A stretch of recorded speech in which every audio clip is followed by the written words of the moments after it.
Hey, good morning, everybody. Welcome to IT Live, brought to you by Academy Sports and Outdoors. I'm Texas Homer. That's Ian Boyd. We're going to talk some pass rush. Well, really some defense schematics and how that affects the pass rush, how you can utilize Colin Simmons, all of that stuff.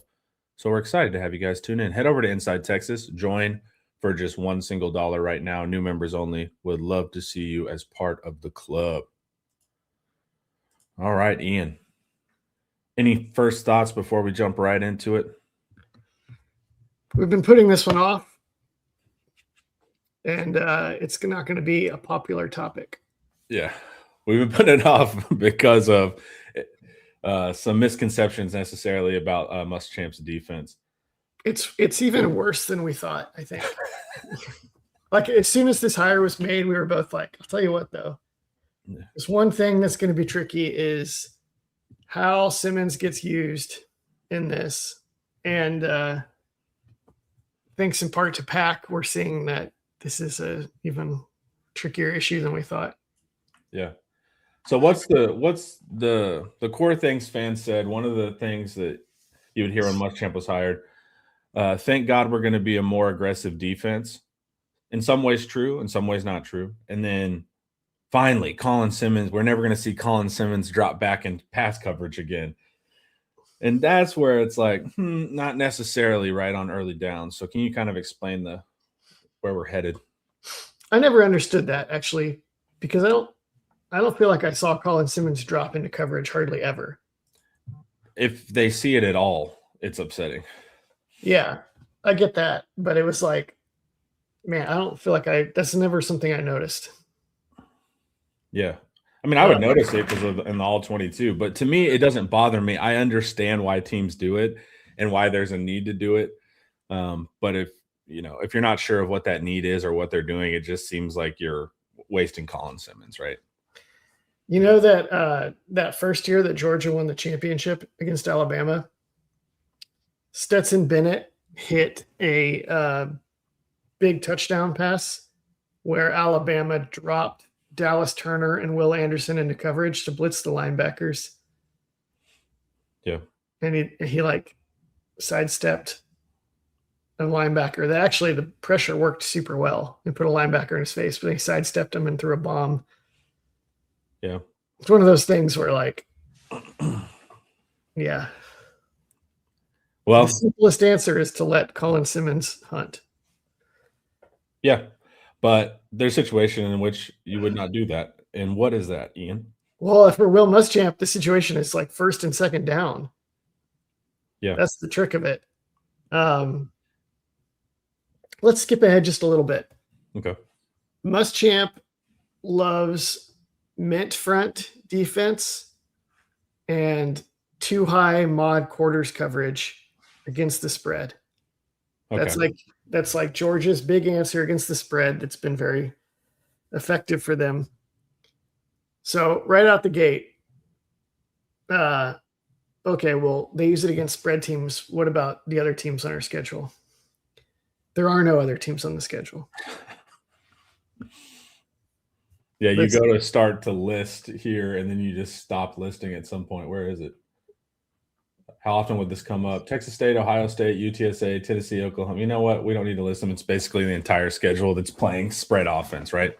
Yeah, that was organic. That wasn't for effect. I just did that organically, and I left it because I was like, you know what? Yeah, I can see that. That's what you wrote. So we're saying all these jargony stuff. We're saying mint front. We're saying four mod. What the hell are we even talking about, Ian? Mint front is the preferred Georgia 3-down defense, or the preferred Saban school defensive coach 3-down defense.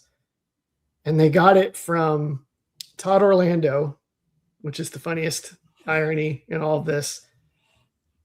Orlando was just a filter for them to learn from Ron Roberts and Dave Aranda, who they now probably more often refer to. And the idea with the mint defense is you get two defensive end, defensive tackle types in either B gap and a 4-eye technique. You have a nose and a zero technique over the center. And then you have your 2 inside linebackers, and then a star nickel player, and then the edge, which they usually call the jack. And the jack is like your traditional edge rusher. But the idea of Mint is that you get 3 defensive linemen accounting for 4 interior gaps. And in some sense, they're actually accounting for all 4, because ideally the nose is kind of 2 gapping. So you have initial presence in all 4 interior gaps. The linebackers stack inside the interior gaps, and then they like check the interior gap and then go to the first gap outside the defensive line in the C. So stacking means that they don't fire immediately and plug a gap. They kind of wait behind the defensive tackles. They're watching what the running back does. The running back does go interior and they'll meet them. But if he bounces outside, the linebacker will now scrape over the top of that and try to get him outside. You saw that with Ty Anthony Smith a lot. When he was chase a guy down that ran outside. Yeah, PK would do a version of this from 4 down. So the idea is you have your 3 defensive linemen and your 2 inside linebackers that are just locking up the interior and just building a nearly impenetrable wall inside. To avoid spread stress of the offense throwing a quick pass to the perimeter, or even an RPO, or they have a run or a quick pass to the perimeter, and then they choose whichever one you don't defend, the star and the jack stay wide to make sure that you don't get an easy quick pass to the perimeter. And then you're forced to run it inside into the 3 big defensive linemen and the 2 stacking inside linebackers with 2 deep safeties over the top, who are also ensuring that nothing gets too loose.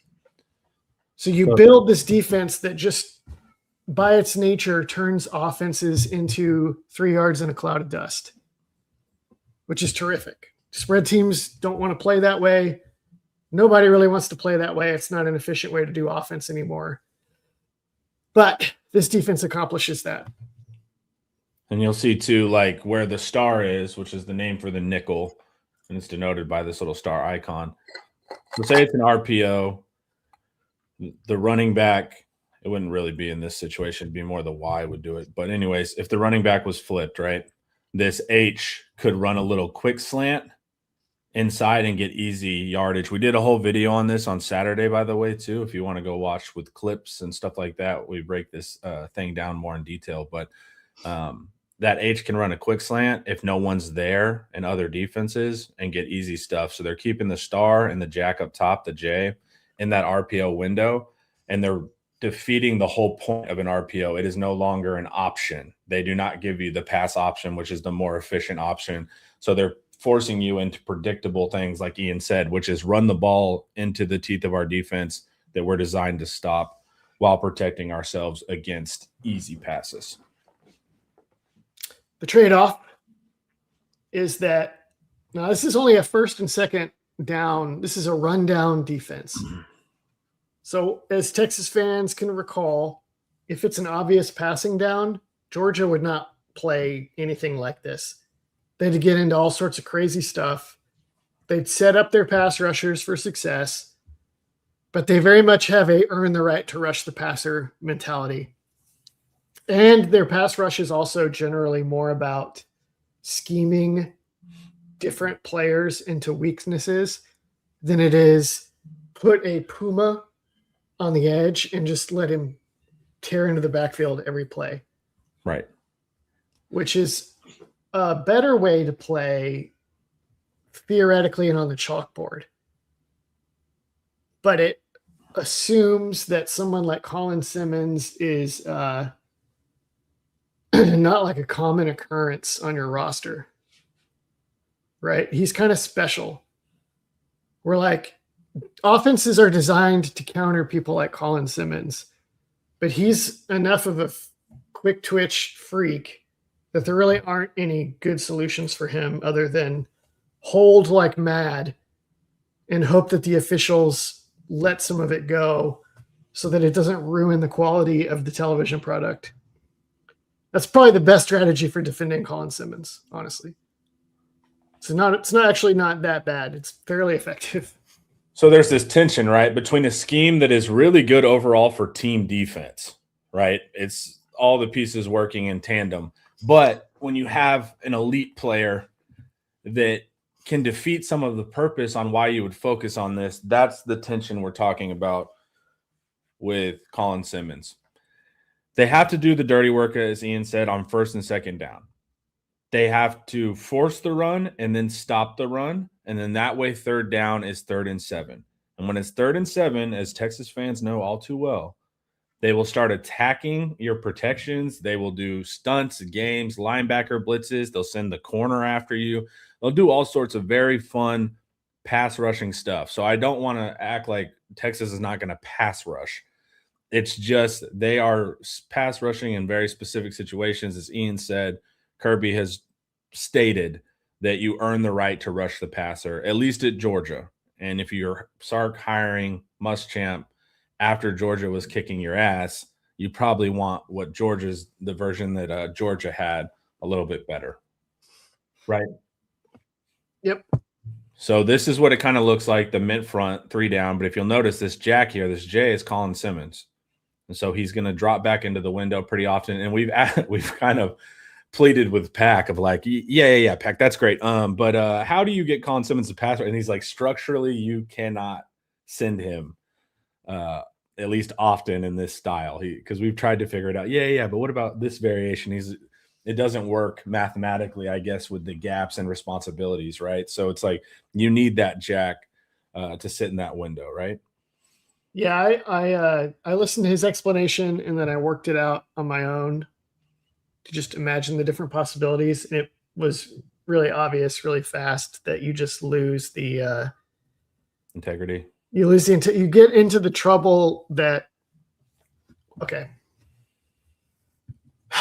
The way it works is that if you have that Jack working on the edge against the run, then one of the linebackers can get pulled out of the box by a slot receiver, and then he has to defend an A gap inside and a receiver outside. And a receiver outside. So either you get into a 4 down front and you get out of this, although you still have some issues with the run pass conflict, or you start building your defense around sliding and slanting and stunting so that you can still cover up gaps to protect the linebacker from getting caught with I'm supposed to defend an out and an A gap at the same time, and it's not possible. Even if I were, Devin Witherspoon, I still couldn't do that. And I'm not Devin Witherspoon. I'm Ty Anthony Smith or whoever, right? So there are other teams do that, but they have completely different defensive systems.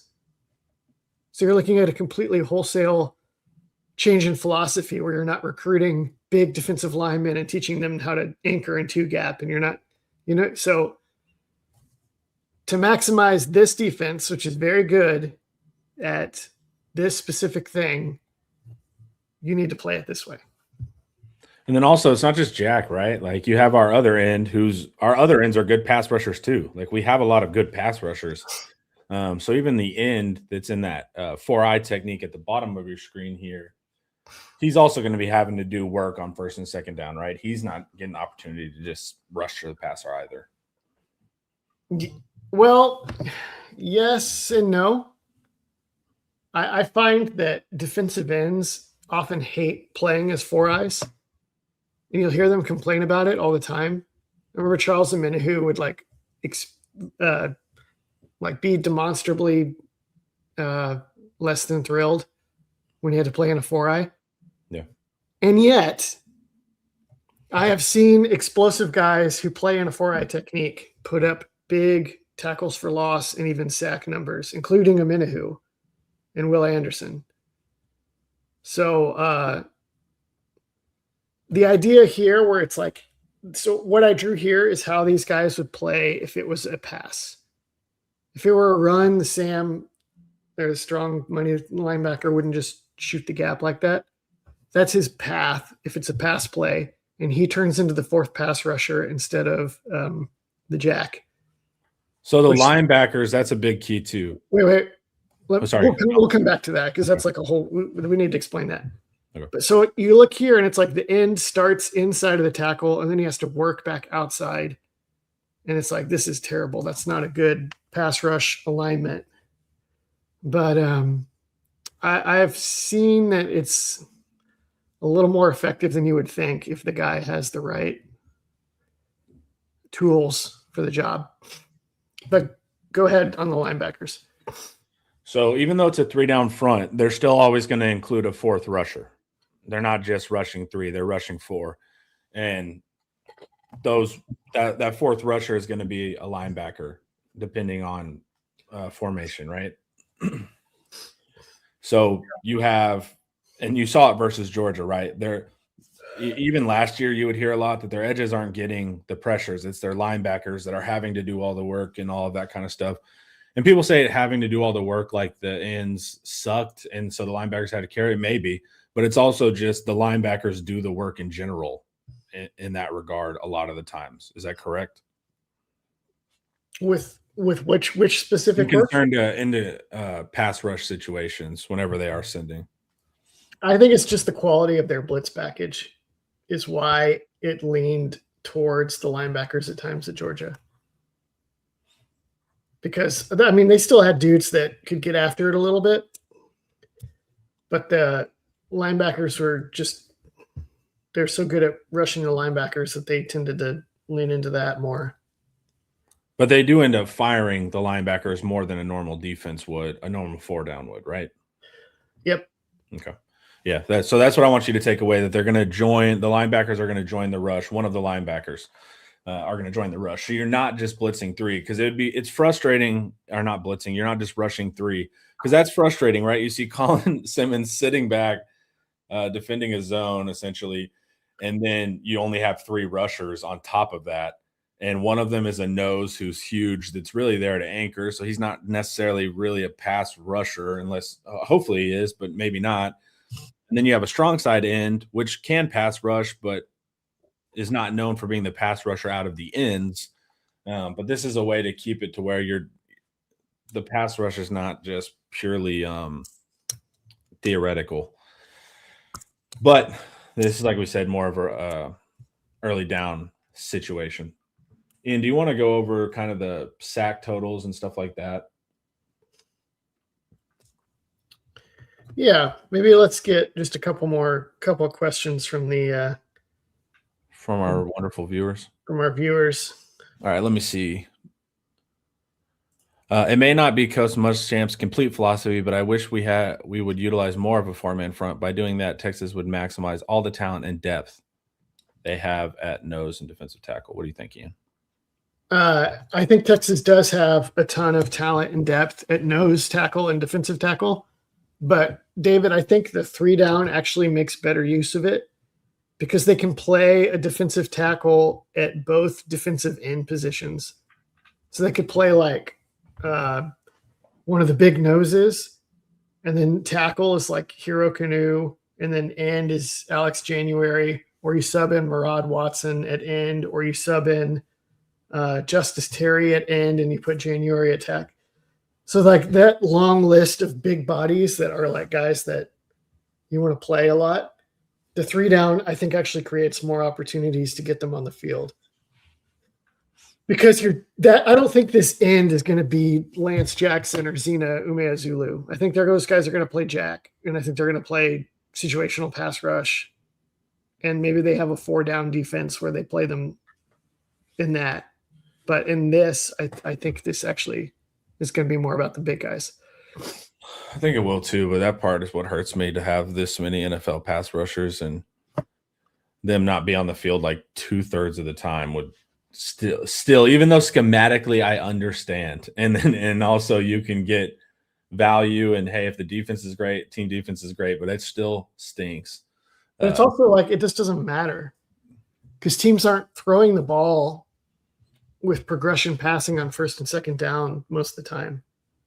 So like building an army of pass rushers has no value if their offense is not designed to ask the quarterback to sit in the pocket and make reads.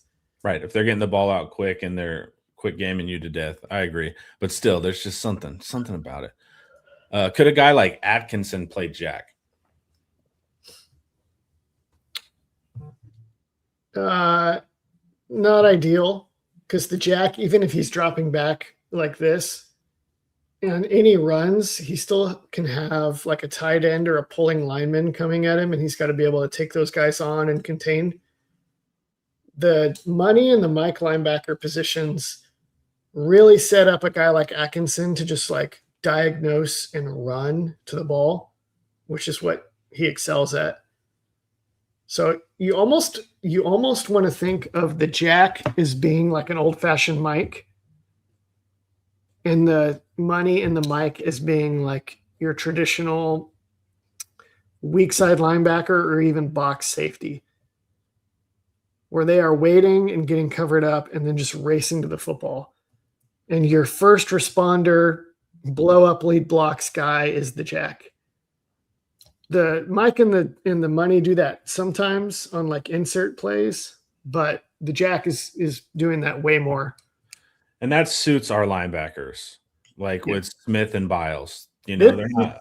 This is like the salvation of our tiny, thin linebacker core. Yeah, and our undersized linebacker core, right? And so it's like you have the ability to keep them clean, and then they just get to use their athleticism. So the linebackers will play a big role, and it fits, like we said, when we have some undersized stuff. Also, Biles can blitz. That's a good thing. Ty Anthony Smith, if he doesn't get moved off his path because he's light, he also is quick enough to shoot a gap. But I think it's good for the linebackers ultimately as well. I'm just wondering how we stop seam passes. Good question. No longer an issue in this specific coverage because the inside receivers get walled by the jack and the star and then carried up to the strong safety and the free safety. Yep. So the quarters is very strong in the seams. Yep. That's the seam is the weakness of single high cover 3 in particular, which Texas is presumably moving away from. They could major in cover 3 again if they were like, we just have to blitz Colin Simmons every play. And then you bring the free safety down to replace him. And then you still can keep your linebackers in the box, and you don't have to worry about everything we just said, and just let Simmons be a de facto fourth rusher all the time. They'll probably do that some, maybe not a lot. We'll see. When we say, and I keep harping on this, the language of football is kind of broken. We'll say things like this is a quarters team or this is a cover 3 team, but it doesn't mean that's all they play. Like everyone plays a percentages. Like there will be percentages of cover 2, of man, of 3 match, of quarters. Now, when you say they're an X team, you're talking about what their dominant philosophy is, or maybe what their base rules are in camp. But everyone is going to carry everything in different percentages in case you get certain offenses or formations or plays that are designed to beat quarters, which exist, and designed to beat cover 3, then you can solve it with that. So everything will be in there. It's just how much do they go to that well. Might have been discussed previously. Texas had a hard time handling switch routes last year. How will Muschamp's scheme handle them? It seemed to me like the issues with switch routes last year were confusion and communication. I know Pack has a theory that the play calls were setting them up for difficult situations, but it still seems like, they just let guys run free. Yeah, when we were doing the all 22 breakdowns, me, you, and Paul would be arguing on like who busted there, because it's like 3 different guys seem to not know what was going on, or some guy would just let a guy run right by him, and you're like, well, if this is cover 3, you wouldn't do that. So there was just a lot of that going on, man. Yeah. But mod quarters, this version, well, it's not obvious what version of quarters this is from this diagram, but yeah, it has various rules that can allow guys to switch routes inside. And then down the field, it's just like corner takes outside guy, safety takes inside guy. Still, a lot of this is match, right? So you will end up, kind of manned up downfield, but there's ways. It's a leverage-based defense, so you're giving the route to the guy who's in the best spot to cover it. That's You kind of the can- easiest way to explain it, I guess. You can get into trouble still, I guess. Switch routes can hurt anyone. That's why that's why people use them. Yeah, I will say that Tennessee was murdering teams with the Art Briles offense with switch routes outside. And Muschamp's Tennessee teams would always totally handle them. So that's good news. Yeah. What else? We got anything else? Yeah, this is the defense for run plays, right? For early downs. Yeah. Yeah. Which is funny because it's too high, but it's very formidable against the run. Yeah, it actually has probably more weaknesses against the pass, even though it's pretty safe against the pass too. All right, guys, before we keep going, let's hear a quick word from Academy. Fast one. Same-day delivery powered by DoorDash. All right. You want to talk about the numbers, or is there another piece of the puzzle you want to discuss first? Haynes asks, who played Jack and Buck on those 08-09 teams? You know what? I think we actually confused some of the Muschamp terminology from back then, because Muschamp was like, Sergio Kindle's going to be our Buck. And so we were just like, okay, that's like, we're going to create a position for him called the Buck, and we'll make great use of him. And so we were all just kind of like, okay, the name of the edge position is Buck.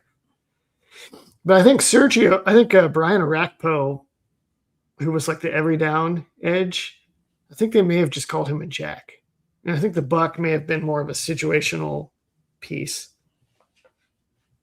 So we may have confused the language for years and years and years. I'm not entirely sure. Wouldn't be crazy if we did. Yeah, just 15 years of it. I swear, like in the Florida playbook, I noticed it was like the Jack, and then there was also a Buck. Mm-hmm. And I was like, oh no, we've been confused for how long is that? 20 years almost. Yeah. 15 years. In 08, they played Arakpo, and then Henry Milton was the defensive end, and then they would sub in Sergio Kindle situationally in different packages opposite Arakpo. And then in 09, Arakpo was in the NFL, and Sam Acho played defensive end, and Sergio Kindle was the main edge.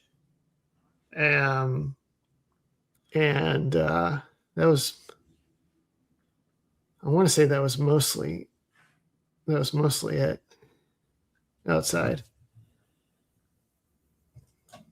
David Keith Williams. Ian Boyd, I completely respect your views and explanations, but I don't agree with the great DTs playing DN, especially when Texas has great talent at DT and DN. Lance Jackson, Zena, Colton Vosick, Wesley, Carlton, Simmons, Spence, Smith, Orogbo, and edge defenders that need to be on the field at edge, not as linebacker types. I mean, I think this is going to be the eternal argument. You can't play all these guys. You just did the exact same thing on interior.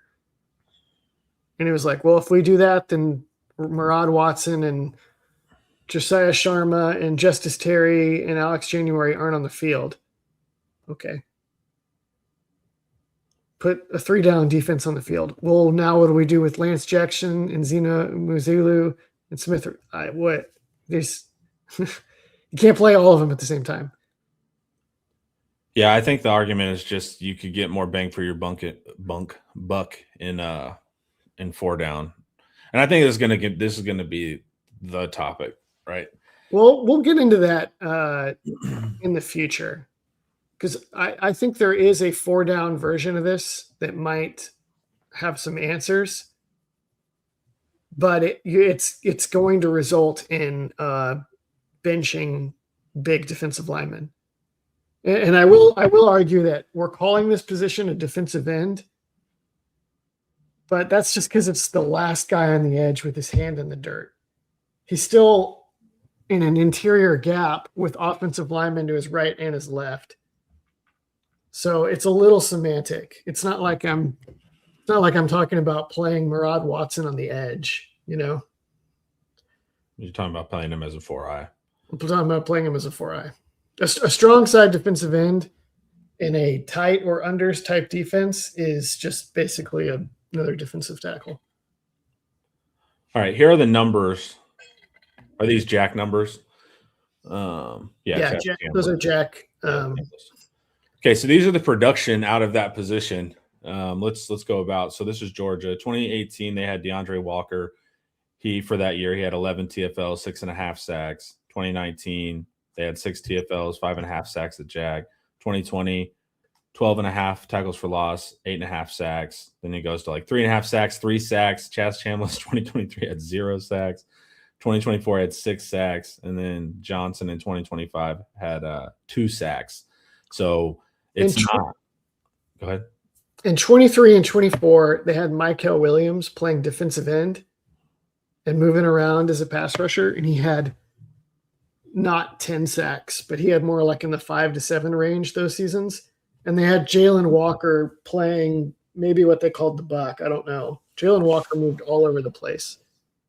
And he had like 5 to 8 sacks as well. So they had like a more distributed. And you might think like, wasn't Michael Williams the Jack or wasn't Jalen Walker the Jack? But they weren't. They moved around a lot. But they did have those sort of edge type guys that were more productive than what you see on this graph. But the guys that strictly played the standard down edge position, this is these guys.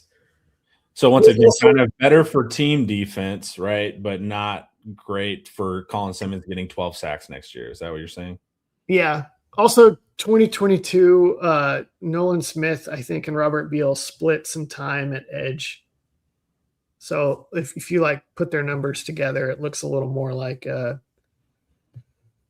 DeAndre Walker in 2018 or something like that. But Robert Beal Nolan Smith got hurt and missed a big chunk of the 2022 season. I think that's what happened. Okay. So that, to fans' dismay, you might not see the 12 sack Colin Simmons season. So, yeah. Or you might, and if people throw this in my face. But if they do, it's because you might, right? Or they just say we are going 4 down. But that can occur. All right, here you have how often would this come up? Yeah, we already talked about that. Are there any pieces here you think we're missing? It's going to come up a ton. A ton. Yeah. If you look at the schedule, so like Texas State is a sort of veer and shoot team. Ohio State is they've been like kind of a pro spread team. They might be a little more traditional this year because they hired Arthur Smith from the NFL. We don't really know. UTSA is a spread team.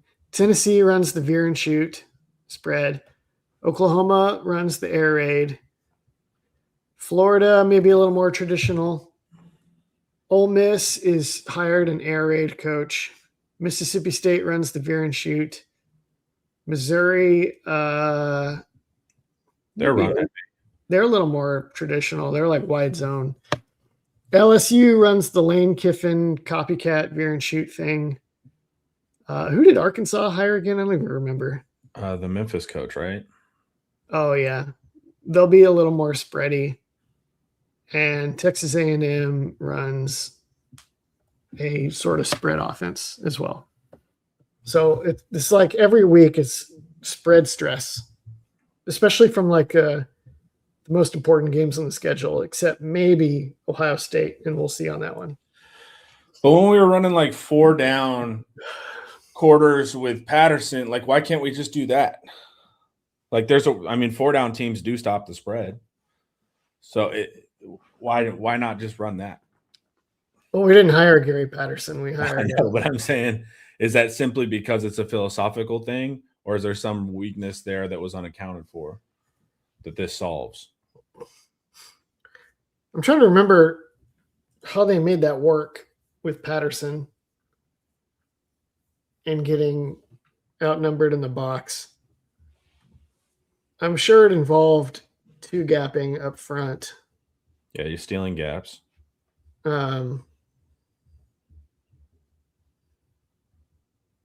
They also, I remember that in some games, they would leave receivers and trips in a lot of space and then just trust Jade Barron to make it work. Yeah. So that was great. That was part of why like Jade Barron was like wildly underrated in what year was that? 2022. I mean, they could. We'll get into that either in a second or in a future post and video. But there are ways they could do a 4-down front and 2 gap or something and make that work. But our suspicion is that they're going to do this. And if they don't, then and they go the more 4-down way, then it'll look more like a little bit like what Oregon did this year, or maybe like what like the Seahawks are doing. What do you think of that game, man? It was pretty boring. It was like watching. I was telling Eric, it's the worst possible situation because it was like 0-9. So you get low scoring, which is bad for viewership, but also it was like a dominant 0-9. So it's like it was somehow low scoring and not close, which is a weird situation that you don't want to have. That was not a very enjoyable game until I guess the second half it opened up a little bit. But a lot of what the Seahawks were doing felt a lot about like, this is what Sark wants to obtain potentially. What do you think about that on the offensive side? What? We're going to run the Seahawks offense? Yeah, playing heavy and trying to use a dominant receiver to get points. That'd be fine. I mean, that's what we're building towards. Well, the Seahawks are very wide zone heavy, so we'd have to like really zero in on that, and which we could, right? Have the playbook. Do you think he's going to do that though? I think he's going to go outside zone base, right? I don't know. I'm sure he'll do it some. I mean, what about this offensive line is saying vertical run game from their just like traits? Does that matter? Well, we got to attempt to be logical, even if they're not always logical, right? I think it actually would make total sense to run duo and sweep plays, especially now that you have a tight end that can actually pin down the perimeter. Yeah, I like the sweep. Yeah, I think Sark will be tempted to be like even more in his run game bag than ever because the tight ends are so versatile and effective. Cam Coleman being JSN, we will need to see it on the field before I say that. Yeah. No. Sure. Yeah, he's not.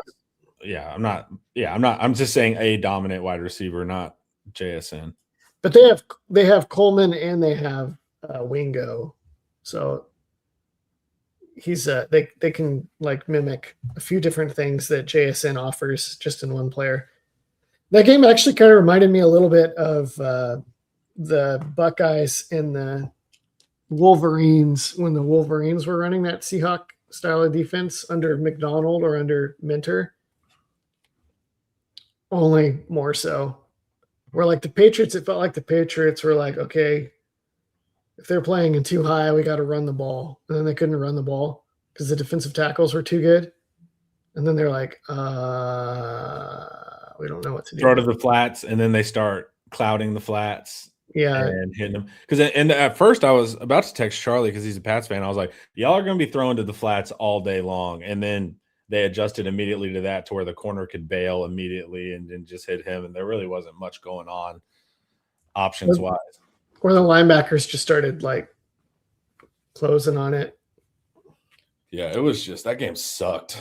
Like I found myself just like looking at my laptop, and normally I'm pretty locked in, and I would just be like, "Oh, the game's back on from commercial." It is. It wasn't a great product, but it was early on. It was like, okay, the Patriots don't really know who to block and where to get the ball out against these blitzes, so that's usually a really bad sign.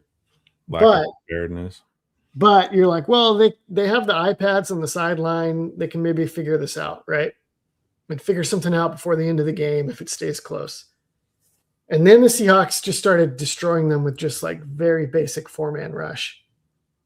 And they still couldn't block them. And it was like, this is done over. Well, it was bad too with Will Campbell, right? If you can't stop the bull rush, they're going to do it every time. It was like, that's when you see your tackle get walked back like that, you should just be like, oh no, man, because they're just going to fire every time. I mean, they were just grown manning Will Campbell into the quarterback every time. It was rough to watch. I And think it's demoralizing. Drake May is just way too young. How long has he been in the league? I don't pay attention to the NFL. 3 years, 2 years? It's one of those two. Okay. He because like when teams are bringing the heat like that, the best answer is actually to spread them out so that they can't hide and disguise who's coming as easily, and you always have like quicker outlets. But to do that requires a much more you have to really be with it and always know what's going on and where your little outlets are. Like Tom Brady would have carved that defense up. Correct. He would have invited all of that. You couldn't play all those games against Tom Brady.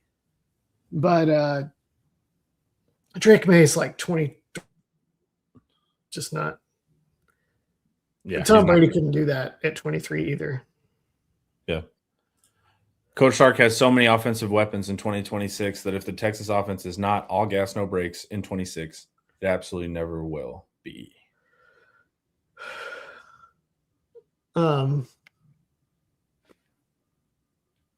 Sure. I mean, no, but yes. Yeah, they have the talent to maximize, right? Do you think this is the most talented offense, latent potential energy offense he's had? Or do you think it was more the AD worthy combo? That AD worthy one for skill talent was probably number one, especially before Brooks got injured. Right? The line the next year was surely a little better because it was basically the exact same dudes. And Quinn Ewers was also a little better. So they're all just the same dudes, but just back. The skill talent was still good, but it took a little bit of a step back, mostly because I guess Worthy to who's that cursed receiver that was such a overhyped? Bolden? No. Bond? Bond. Worthy to Bond was a big downgrade. Yeah. Mitchell to Golden was maybe a downgrade, but I'm not even sure. Only a downgrade in usage. Yeah. Right. Like they didn't figure out Golden was a first round receiver until like week 11. Sanders to Helm was that may have actually been an upgrade in some ways. There's definitely things Sanders was better at, but overall I think Helm may have been an upgrade. No, I agree. Helm was an upgrade. Ewers was less healthy even than he was in 22 though, or 23. I don't know. Those two. But it's debatable, right? It's debatable. This one is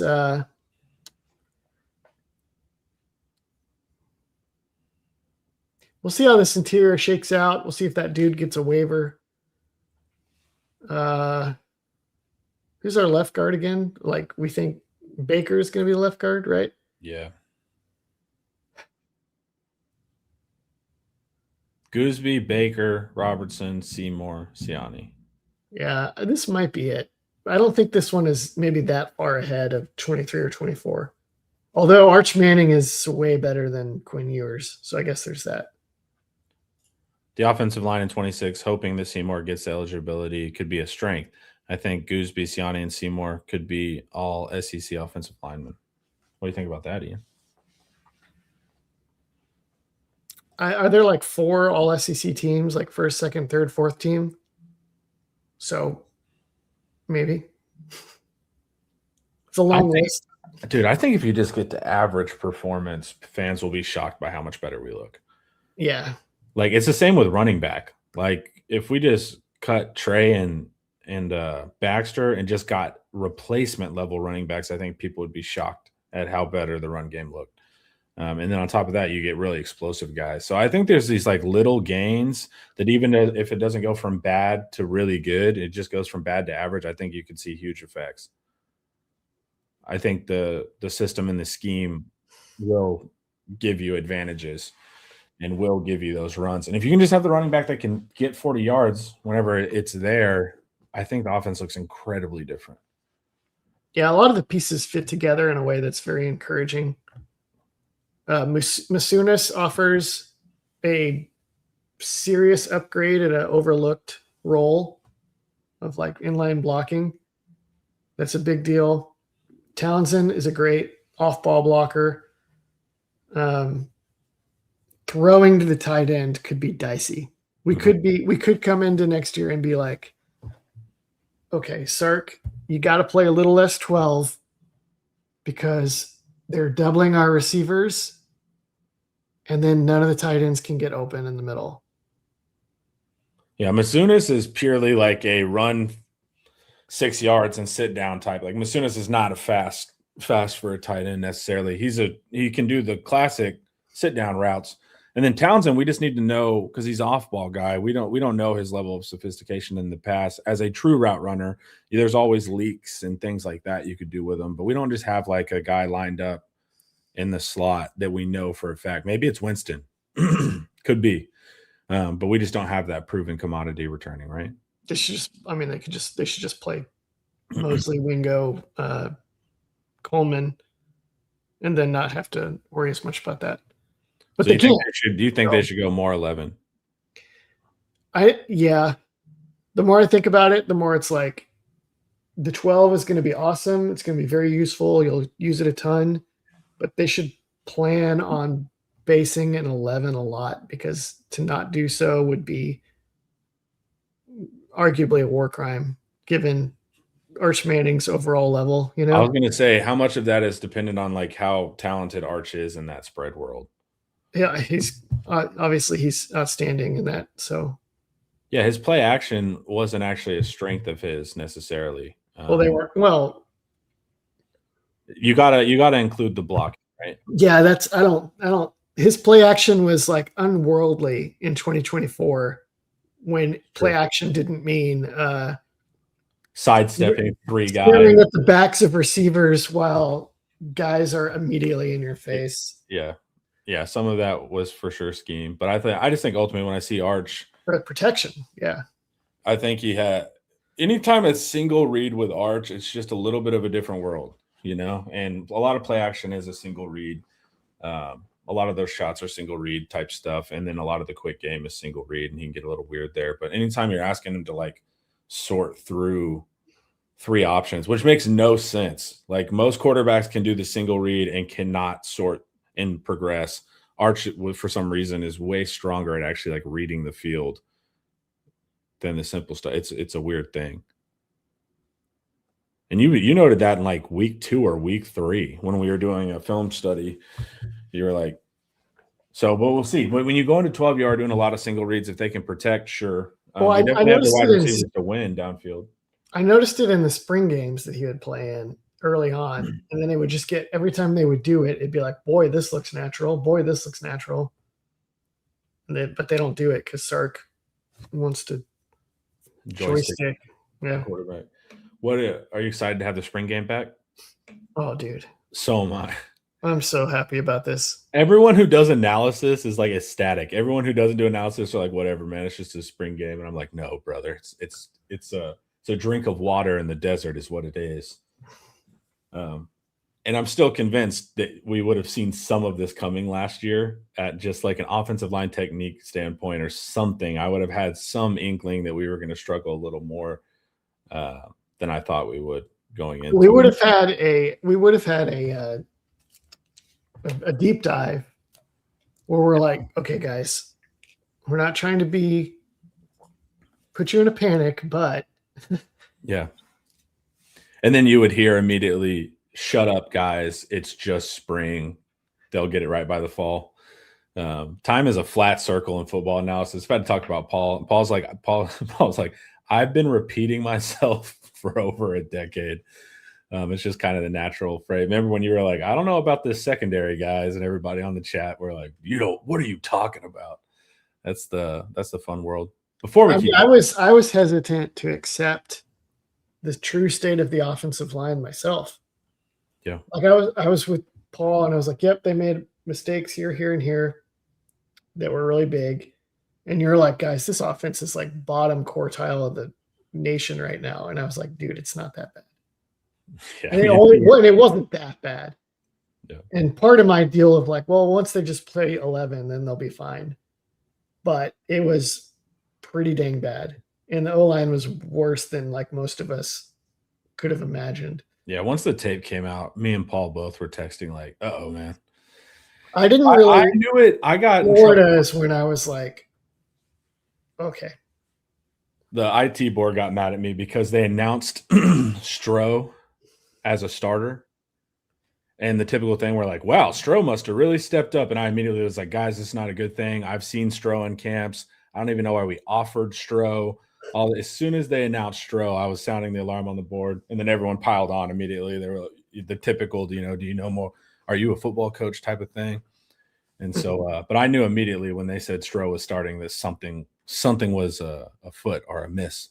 Before we keep going, though, guys, let's hear a word from our main man, David McClellan. Big financial decisions don't have to feel overwhelming. There's someone who can guide you every step of the way. David McClellan is a fiduciary financial advisor with Forum Financial, and he's working closely with his clients as a true financial life coach, guiding every aspect of your financial journey with expertise and care. If his name sounds familiar, that's because David was a swimmer at Texas and a member of several national championship teams. Today, he channels that same championship mindset into helping people win with their finances. David specializes in financial planning, and he's contributed numerous articles to Kiplinger on the topic of retirement tax bombs. And right now, David is offering viewers a free intro consultation to assess your financial situation. Do not miss this chance to get personalized guidance from a trusted expert. To schedule your free consult, email David at dmcclellan@forumfinancial.com, or you can call him directly at 312-933-8823. The contact info is in the description. So we got here. What is your view of the short crossing route from Arch Manning to Ryan Wingo? That play was never effective in 25. Manning just could not connect on that pass. I think he missed a bunch of them early in the year, including like the ones against Ohio State that kept Texas out of that game. And then later in the year, it felt like he hit a couple and Wingo dropped him. So what is my view? I mean, that should be an effective pass.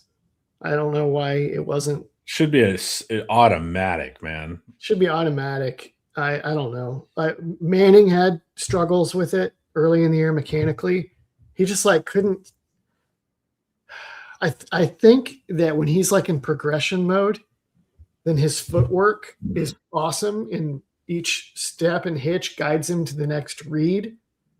And when it's, hey, ignore all that, you're just thrown to this guy. I don't think he knew early, at least, how to set his feet to make that throw without the normal progression to guide him. And so he would end up just like set and then like throwing back across his body. You know what I'm talking about? Yeah. There was something about that was like not natural for him. I don't know why they hadn't sorted that out.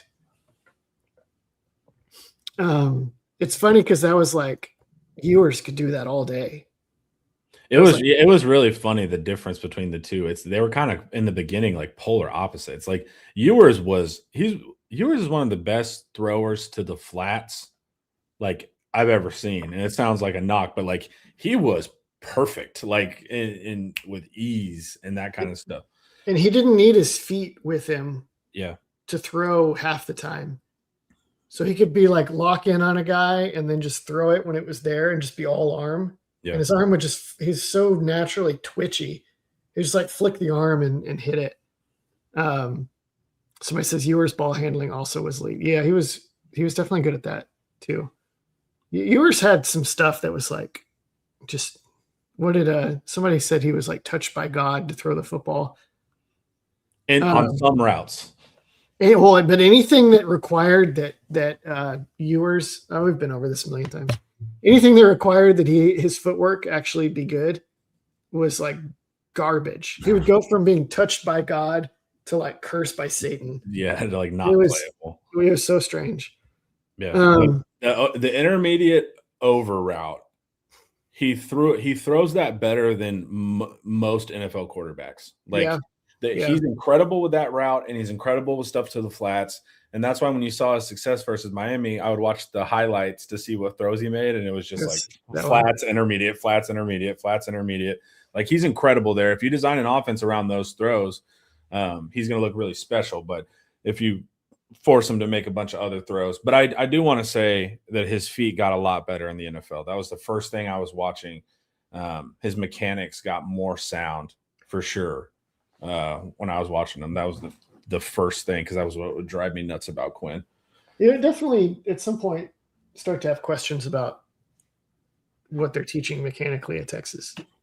Yeah, I've had those questions for a while. Yeah, but Nelson says Cassart can't coach. I don't think it's that. I just don't know what their emphasis is, or they may just be emphasizing other things.